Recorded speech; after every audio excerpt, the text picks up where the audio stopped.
What is the mystery of iniquity? Depends on what angle you want to come at it from.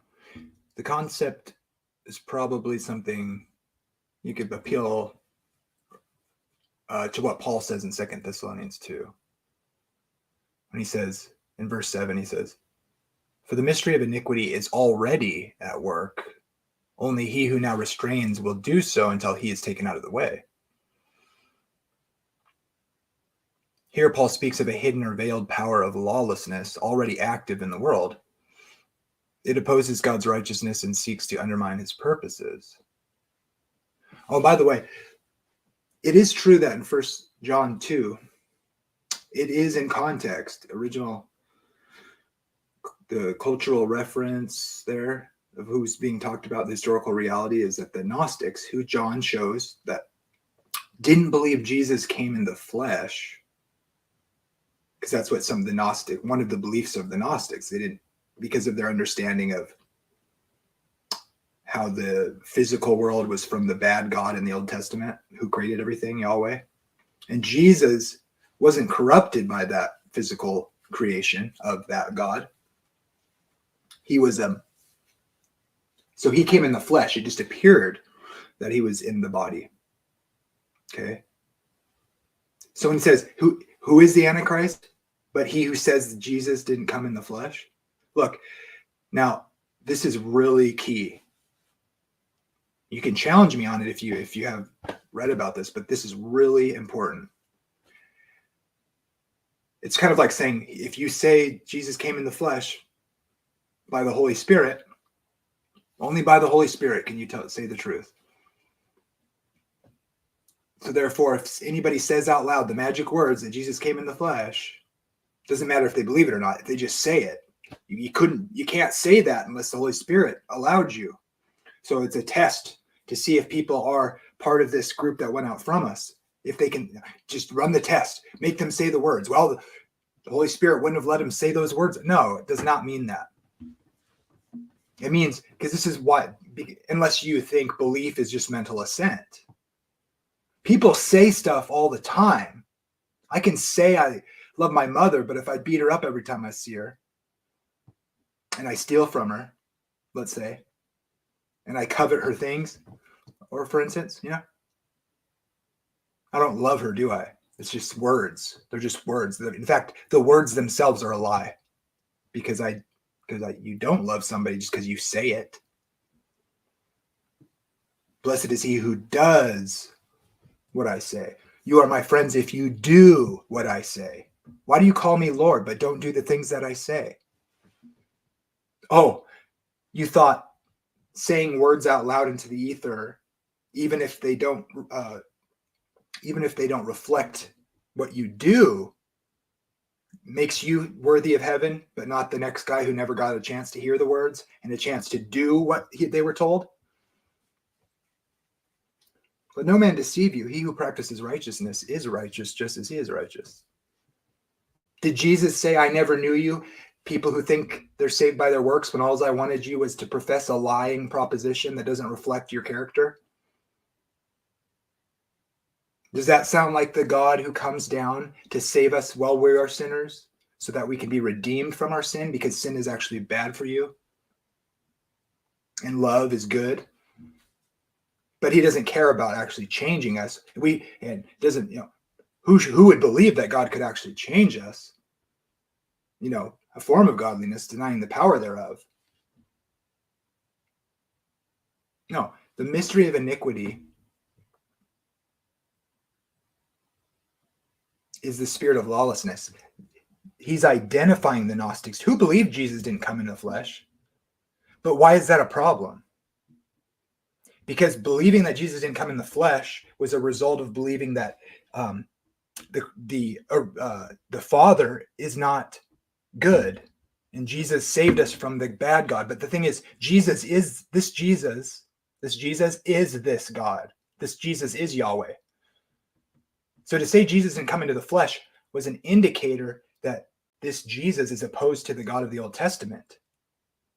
And the God of the Old Testament is the one who told us what his law is, what it means to have his character, who promised he would put his law into our heart. And that's what Jesus did when he preached the Sermon on the Mount. He magnified the law, making it honorable. What law? The law that the Old Testament God put down, the God of judgment, who is a God of love and grace, then and now.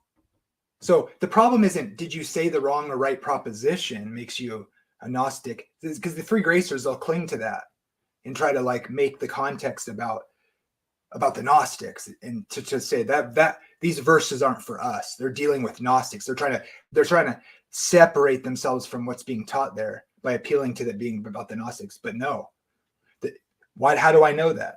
Because we know that they went out from us. Is it because they didn't believe Jesus came in the flesh, merely the proposition? Do you think people that don't believe the Trinity quite right are not going to go to heaven if they loved God and served him the best they could? You think they're going to, because they didn't articulate the proposition of the Trinity correctly? If you believe that, you are retarded. Okay?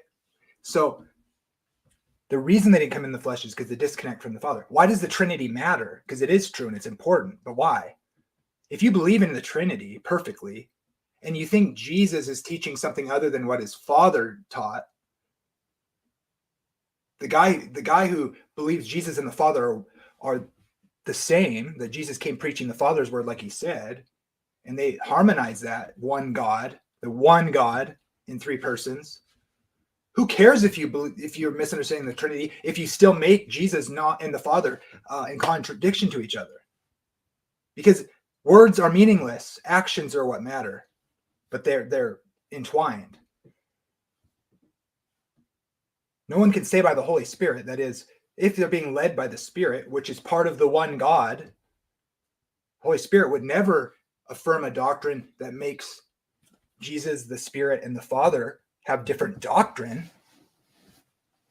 But most of Christianity today is Marcionism, is Gnostic. Why? Because they think Jesus saved them from the Father. Because who is the Father? Well, for one, Jesus is the Father because he came and condemned sin in the flesh. Not his Father and his law, which is a transcript of who he is, eternal, unchanging, and love, and the definition of love. Yeah, Jesus condemned breaking his Father's law and to save people from that lack of love. He didn't come to do away with the God who took away the tree of life. No, he demonstrated the character of that God by following him perfectly, which is the basis of love. And it's more than just do's and don'ts, of course. It's a commitment to putting the other person ahead of you. But that's what those principles are. How do you love the invisible God? Okay, so now here's my synergism. The mystery of iniquity is the opposition to the character of the true God. So that's why they went out from us, because they were not of us, is the same spirit of the one who's called the man of sin, the one whom Jesus will destroy with the brightness of his coming and the breath of his mouth. The son of perdition. The spirit of lawlessness is already at work. Jesus said, because of lawlessness, the love of many will grow cold. It's speaking of the last days, as things get worse and worse. What is it that all the false teachers throughout the New Testament do? They lead you away into iniquity and tell you it doesn't matter. And that's what the Gnostics did too, because they were antinomian. They rejected the love of God as exuded by the contents of his character.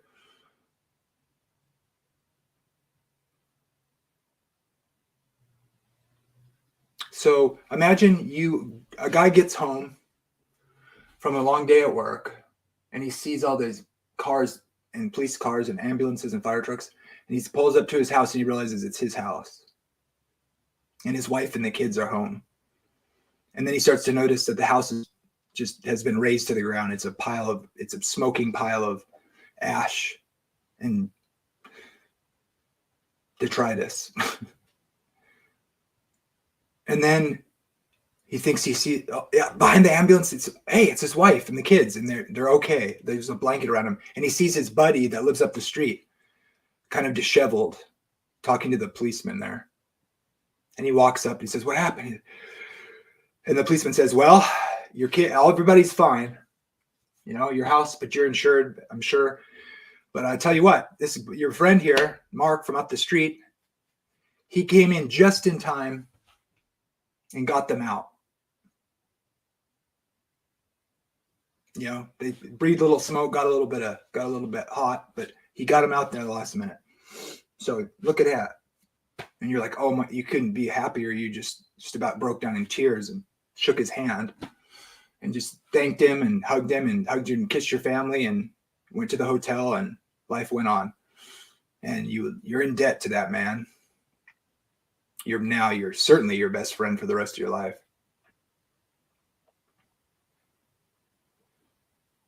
Oh, then come to find out when you're looking into calling the insurance and they're kind of wanting to figure out what happened, you know, how the house burned down. They start to do an investigation, asking you some weird questions. And then you start to get the feeling that somebody set a fire to this thing. And then you start to find clues that the guy who saved you, your family from the fire, seems to have been messing around with matches and gasoline. And then you confront him one morning when he's going off to work, just you and him, and he says, yeah, I went and found your cousin and I poured gasoline all over him and then lit him on fire and threw him in the house.